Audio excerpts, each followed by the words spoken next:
আমার ভাস্করদার কাছে খুব স্পেসিফিক প্রশ্ন। আচ্ছা, আমি যেটা ভাস্করদা এস্টাবলিশ করার চেষ্টা করতে চাইছেন যে এই আদৌ রক্তাক্ত এই মারে হয়েছেন কিনা সেটা ভাস্কর সিনহা রায়ের প্রশ্ন।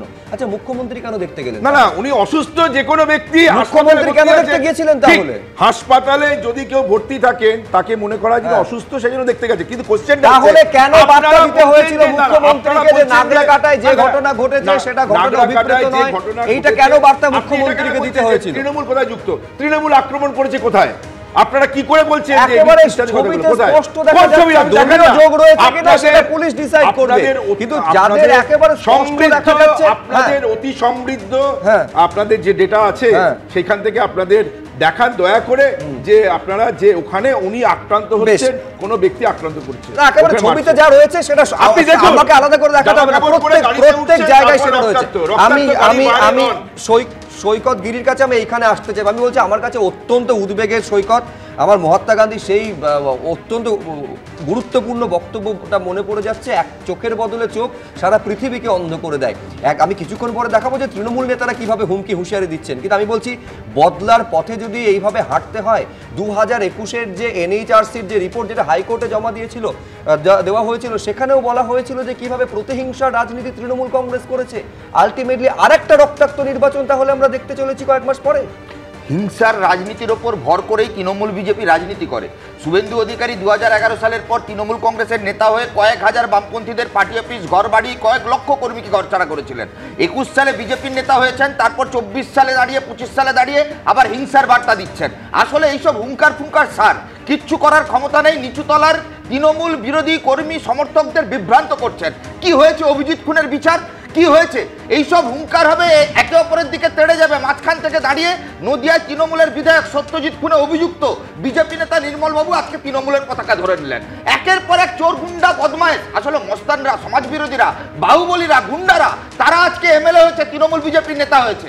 আদিবাসী খগেন মুর্মুর জন্য এত মর্মিতা, সহমর্মিতা। আচ্ছা, তৃণমূল বিজেপির ডিএনএই তো এটা, যারা প্রতিনিয়ত বিরোধী শূন্য পরিসর খোঁজে, যারা আদিবাসী বিরোধী রাজনীতি করে। যেমন মমতা বন্দ্যোপাধ্যায় আদিবাসীদের পছন্দ করেন না, গ্লাস পরে নাচেন, খগেন মুর্মুদের পেটান, তেমনি লোকসভার ভেতরে বিরোধী এমপিদের বিজেপি সরকার এই লোকসভা থেকে ওয়াশ আউট করে দেয়। উত্তরপ্রদেশে একজন দলিত মানুষ, সেই বিজেপি একজন নেতার পাঁচ হয়েছিল বলে তাকে থুতু দিয়ে চাটানো হয়। আসলে তৃণমূল বিজেপি এই হুঙ্কারের মাঝখানে এই তৃণমূল সরকারকে বাঁচিয়ে রাখবার লিখছেন না। সৈকত যে কথাটা বলছেন এটা তো ঠিকই যে বিজেপি আদিবাসী বিরোধী, বিজেপি আদিবাসীদের সম্মান দেয় না, সাধারণ মানুষকে চায় না, এবং এটা হিংসা। তৃণমূল আদিবাসী দরদি। দেখুন, তৃণমূল আদিবাসী বিরোধী এরকম কোনো প্রমাণ কোথাও আছে? আমি জিজ্ঞাসা করছি, কখনোই আদিবাসী দরদি না, অবশ্যই আদিবাসীদের পক্ষে। আমি আদিবাসীদের হোস্টেল গ্রান্ট বন্ধ করেছেন কেন? আদিবাসী এলাকায় আদিবাসী হোস্টেল গ্রান্ট বন্ধ কেন? শিডিউল কাস্ট, শিডিউল ট্রাইবদের, তাদের পূর্ণি মাহাতোদের আমি শুধু একবার আমি ভাস্করদা, আপনার বোধহয় স্মৃতিভ্রম হচ্ছে। আমি শুধু মনে করিয়ে দেব যে তৎকালীন কারামন্ত্রী যেভাবে দেশের রাষ্ট্রপতি সম্পর্কে বলেছিলেন, তারপরে ব্যক্তিগত মতামত আমি বলছি কোন ক্যাপাসিটি থেকে তিনি বলেছিলেন সেটা ব্যক্তিগত মতামত। শুনুন, এখানে আদিবাসী সম্পর্কে কোন একটা বক্তব্য রেখেছিলেন মাননীয় রাষ্ট্রপতির বিরুদ্ধে, সেটা ব্যক্তিগত মতামত হয়েছে। কি আজকে আপনি একটা কে কোথায় কি বললো ব্যক্তিগত পরিসরে, সেটাকে আপনি দলের কোন পক্ষ থেকে দলের বক্তব্য হিসাবে কি করে বলতে? আমি বলছি একজন, আচ্ছা আমি বলছি একজন মন্ত্রী তিনি বলছেন সেটা ব্যক্তিগত পরিসরে বলছেন, আর একজন সাংসদ তিনি যখন রক্তাক্ত হচ্ছেন তখন সেটা হচ্ছে জনরোষের প্রশ্ন। আমি বলছি রক্তাক্ত হচ্ছে কি আমি থামালাম। ব্যক্তিগত মতামত, দাঁড়াও, ব্যক্তিগত মতামত, অথচ তার জন্য ক্ষমা চাইছেন কে না আমার রাজ্যের মুখ্যমন্ত্রী, আমাদের রাজ্যের মুখ্যমন্ত্রী সেটার জন্য ক্ষমা চাইছেন। এটা ব্যক্তিগত মতামত, এইখানে বসে ভাস্কর সিনহা রায় বলছেন। কিন্তু আমি পাশাপাশি এইটা দর্শকদের সামনে রাখতে চাইবো যে এসআইআর, আমি কিছুক্ষণ আগে বলছিলাম যে আপনাদের দেখাবো যে এসআইআর নিয়ে কিভাবে তৃণমূলের নেতা মন্ত্রীরা হুমকি দিচ্ছেন। এই এসআইআর নিয়ে কিন্তু 15ই অক্টোবর ছিল ভোটের যেটা ম্যাপিং, সেটা শেষ করার শেষ দিন অর্থাৎ ডেডলাইন। এইবার স্পষ্ট জানিয়ে দিয়েছে কমিশন যে চলতি সপ্তাহে সেটা শেষ করতে হবে। এই সপ্তাহে ম্যাপিংয়ের কাজ শেষ করে আপলোড করার নির্দেশ দেওয়া হয়েছে একেবারে কমিশন সূত্র মারফত খবর পাওয়া যাচ্ছে। আর এই যে এসআইআর এর আবহ, তার মধ্যে কিন্তু লাগাতার কোথাও কোনো কমা ফুল স্টপ নেই, ধারাবাহিকভাবে তৃণমূলের নেতা মন্ত্রীরা হুঙ্কার দিয়ে চলেছেন। দেখাবো আপনাদের তাজমুল হোসেন, যিনি তৃণমূল বিধায়ক শুধু নয়, তিনি রাজ্যের মন্ত্রী, তিনি কিভাবে হুমকি দিচ্ছেন যে ভোটার লিস্টে যদি আমাদের কোনো ভোটারের নাম বাদ যায় লন্ডভন্ড করে দেওয়া হবে। কি বলেছেন দেখুন। এই এসআইআর আমরা বিপক্ষে নয়, কিন্তু পুরো যদি আমাদের যারা যে কোনো একটা ভোটার যারা যে ভোটার তালিকা থেকে একজনকে যদি বাদ করে, তাহলে আমাদের এই হরিশ্চন্দ্রপুরের সমস্ত লোক এবং আমরা হরিশ্চন্দ্রপুরকে লন্ডভন্ড করে দিব। যদি যদি যদি এসআইআর করো, কিন্তু একজন যদি আমাদের ভোটারকে যদি তালিকা থেকে বাদ দেওয়া হয়, তাহলে আমরা হরিশ্চন্দ্রপুরবাসী সবাই একসাথে আমরা আন্দোলন রাখবো, এমনকি আমরা হরিশ্চন্দ্রপুরকে লন্ডভন্ড করে দিব। তালিকাটা কিন্তু দীর্ঘ। গত যদি কয়েকদিনে দেখেন, সায়ন্তিকা বন্দ্যোপাধ্যায়, উদয়ন গুহ, পার্থ ভৌমিক, অনুব্রত মণ্ডল, অসীমা পাত্র, এই তালিকাটা দীর্ঘ। মানে কেউ বলছেন যে গামছা দিয়ে বেঁধে তাকে রাখতে হবে, কেউ বলছেন যে মমতা বন্দ্যোপাধ্যায়, অভিষেক বন্দ্যোপাধ্যায় তারা আগুন জ্বালিয়ে দেবেন, কেউ বলছেন যে বাড়ি থেকে বেরোতে দেবে না, এলাকায় ঘিরে রাখা হবে। আমি বলছি এসআইআর এর নাম বাদ গেলে কিন্তু বিজেপির নিস্তার নেই, এটা কার্যত ঠাড়ে ঠাড়ে বুঝিয়ে দিচ্ছে তৃণমূল কংগ্রেস।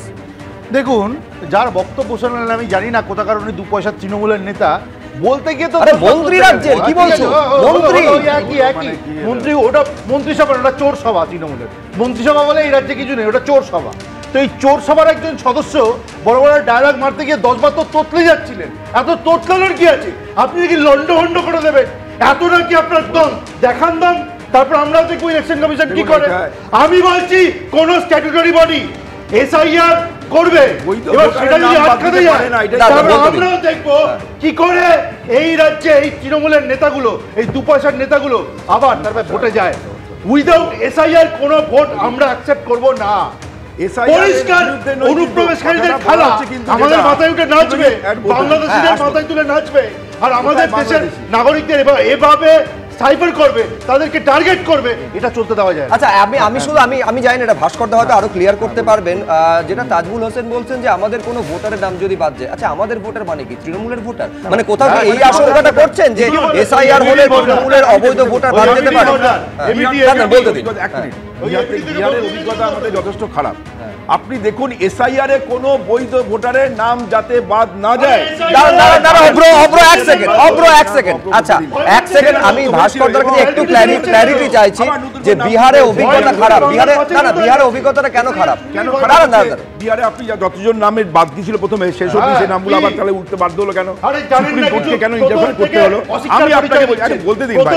আমি বলছি অভিজ্ঞতা সত্যি যদি এসআইআর এ এত ভুল ত্রুটি থেকে থাকে, তাহলে তো শুরুতেই সুপ্রিম কোর্ট সেখানে স্টে দিয়ে দিত। তা তো করেনি সুপ্রিম কোর্ট।